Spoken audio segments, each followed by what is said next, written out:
The minimum wage. A national minimum wage, which sets the minimum hourly legal wage rate, was introduced into the UK in 1999. Its aim was to reduce poverty pay. Low pay can result from a number of labour market failures, including a lack of access to the labour market as a result of barriers to entry, such as discrimination. Also, where markets are dominated by a single employer, a monopsonist, average wages may be below the competitive market rate, with individuals unable to bargain for wage increases. Low pay can also result from inward migration from low-pay countries, which drives down the wages for domestic employees. Low pay often reflects a lack of skills and a very elastic demand for labour, as firms have a large pool of workers to choose from. There are several potential benefits of a minimum wage. Firstly, greater equality can be achieved, and the distribution of income between the high-paid and the low-paid may be narrowed.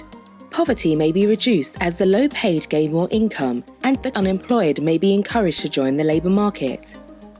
Exploitation by powerful monopsonists may also be restricted. A minimum wage can also save government spending in terms of having to pay lower benefits and tax credits. Finally, a higher minimum wage provides a boost to earnings, which can increase national income and create jobs. A country's official level of development may also increase. However, the classical free market argument against the national minimum wage is that it can create unemployment by distorting labour markets. Assuming the minimum wage is higher than market clearing wage, demand will contract and supply extend. The contraction of demand is the result of a combined income and substitution effect in the response to the higher wage rate. For example, a minimum wage of £10 an hour would create a contraction in demand to E1, but supply would extend to E2 as more low-skilled workers are encouraged to look for work, creating classical unemployment of E1 to E2.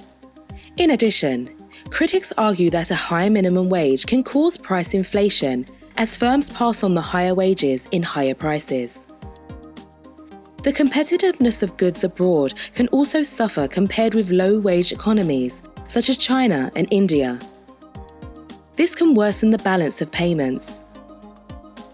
Similarly, inward investment may be deterred, as foreign investors will look to avoid high-wage economies.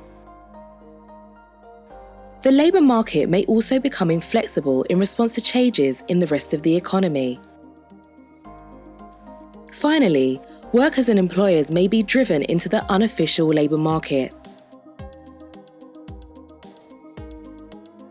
The full impact of a minimum wage depends upon the level of the minimum wage and the elasticity of demand for and supply of labour.